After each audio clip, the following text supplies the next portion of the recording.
So intimacy is not just bow chicka bow bow. It includes sex, but it's so much more.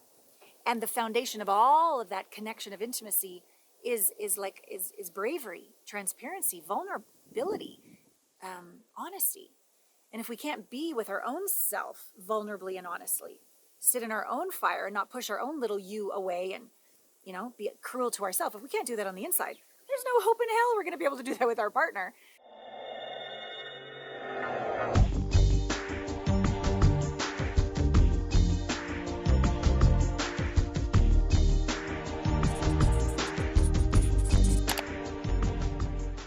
Hello, my delicious friends. Allana Pratt here, intimacy expert and founder of Heartmates for Singles and Heartmates for Couples. Heartmates for Singles is the world's first partnering app because we all know that dating apps, the business model is designed to keep you single. Yeah, let's just make sure your heart stays broken so you pay for another month. Whereas we have devised a business model where from Heartmates for Singles, you go into Heartmates for Couples because we're committed that you become the one, to find the one, awaken the one, keep the one, thrive with the one.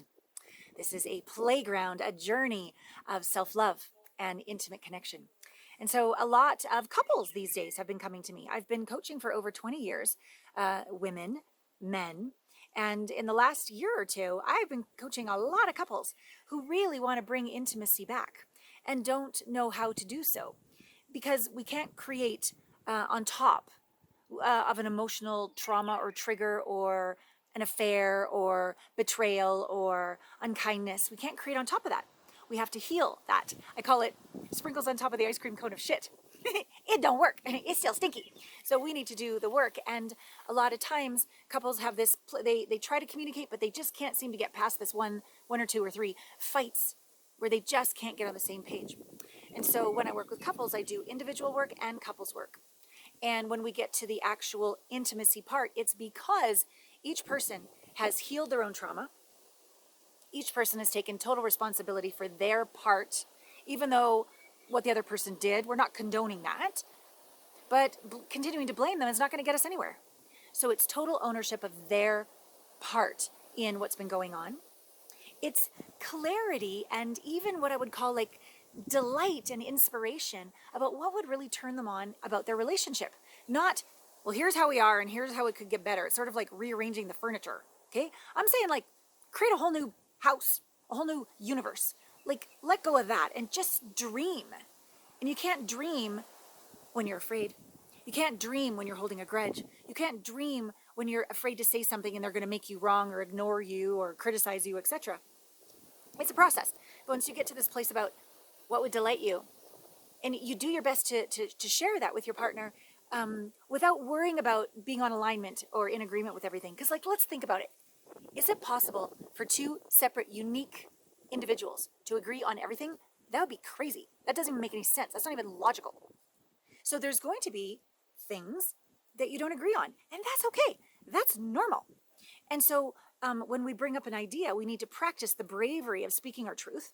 We need to practice doing all the inner work so we actually can dream again. And we also need to practice listening and not going, well, that's a stupid idea, or I'm not going to do that, but just going, oh, cool, tell me more. What else? Right? Like literally being a safe listener, a spacious listener, not attached that I have to agree or we have to end this. Like it's okay to agree to disagree, people. It's okay to say truly, thank you, I get you, I hear you, I feel you. I don't agree. And yet my heart is open. My heart did not close one little bit. And just a little side note here, we also have programs like Heartmates for Singles, Heartmates for Couples. Every single Friday we have conscious connection calls where we practice this kind of communication. They're called dyads. And I swear, I have been with couples that have been like, I actually have an intensive coming up this weekend with them. So I've had like Zoom calls and now we're going to be in person. They've been together like 28 years or something. They don't listen really well. I'll just tell you, they don't. Someone will say something, the other one instantly rebuttal to win. And I'm like, could we just say thank you? Well, but I don't agree. I go, thank you doesn't mean I agree. Thank you just means I heard you. I deeply receive you. I understand you to the depth of my ability. Tell me more. That's what thank you means. They're like, oh, okay, just on this Zoom call, like a 1 hour call with this communication back and forth with this new way of communicating that we teach every Friday on the conscious connection calls for Heartmates for Couples and Heartmates for Singles. Watching this couple just say thank you. The other person, instead of like continuing to talk at, and win the battle, they were just received. Oh, and everybody's shoulders went down, and the hearts opened, and the connection was there. Tears were shed, hugs were shared. 28 years. So it's okay. We don't know what we don't know.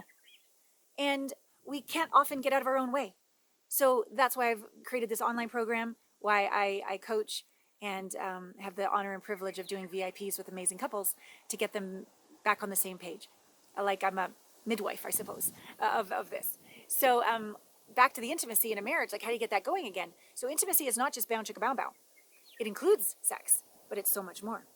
And the foundation of all of that connection of intimacy is bravery, transparency, vulnerability, honesty. And if we can't be with our own self vulnerably and honestly, sit in our own fire and not push our own little you away and, be cruel to ourselves, if we can't do that on the inside, there's no hope in hell we're going to be able to do that with our partner. So it has to be a combination when you're rebuilding intimacy in a marriage of doing some inner work. Where have the limitations of my own emotional unavailability to myself been projected onto my partner? And where can I own that? Where can I take responsibility for that? Where can I heal that? Where can I improve my literal capacity to listen to myself and to my partner and to keep my heart open even when I'm uncomfortable and to regulate my nervous system and to breathe and to love and to let go of the result, the outcome, control, and just be together. Yeah, this is what I teach. This is what I walk. I am not perfect. But when we bring intimacy in terms of all of that, all the way into touch again, sex again, there's so many sexless marriages. And it often is used as a weapon, like to get back at another. But it's also, if it's not safe to be who you are in the relationship, why would you want to open your body? Like it also isn't appropriate.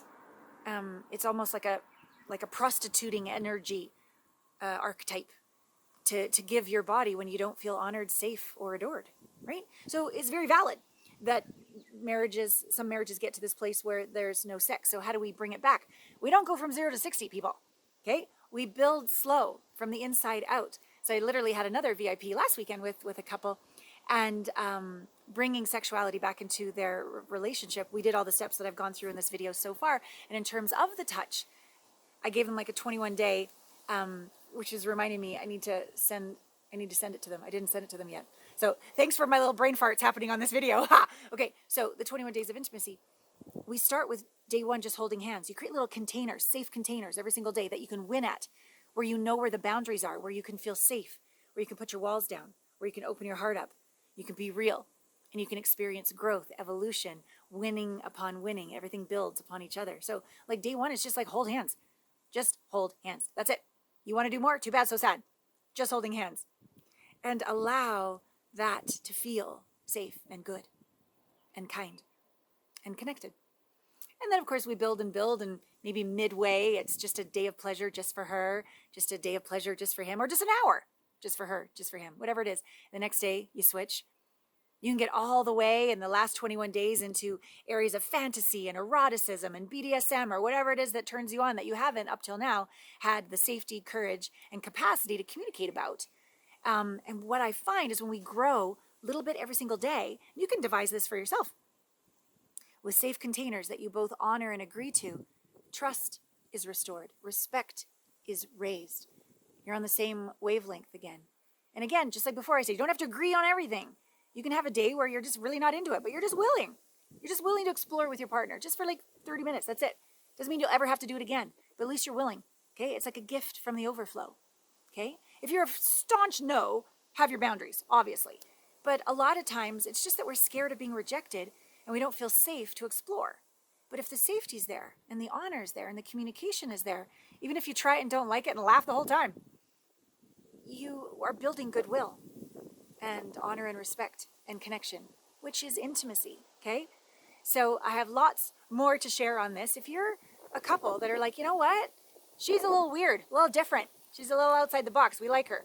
I'm not a talk therapist. I'm a quantum psychology, spiritual technology trained healer, coach who doesn't have rules, doesn't judge. Like whatever works for you, so long as it's kind, then it works for everyone. So I'm here to support you. sometimes, not all the time, but sometimes people just need help consciously uncoupling with kindness. And they just don't want it to go to the lawyers and the money and the fights and all the drama. And they really just want to integrate all the wounds so they don't do the same mistakes again with the next partner. And they just want someone to hold space and keep the conversation elevated and the hearts open and the creativity flowing and the honor and communication there. So sometimes that's also what I help couples with. So if anything resonates here, allanapratt.com/connect is first how we can serve you. My amazing intimacy success advisor and Allana Pratt Method certified coach, Natalie, she will provide an intimacy blind spot breakthrough call.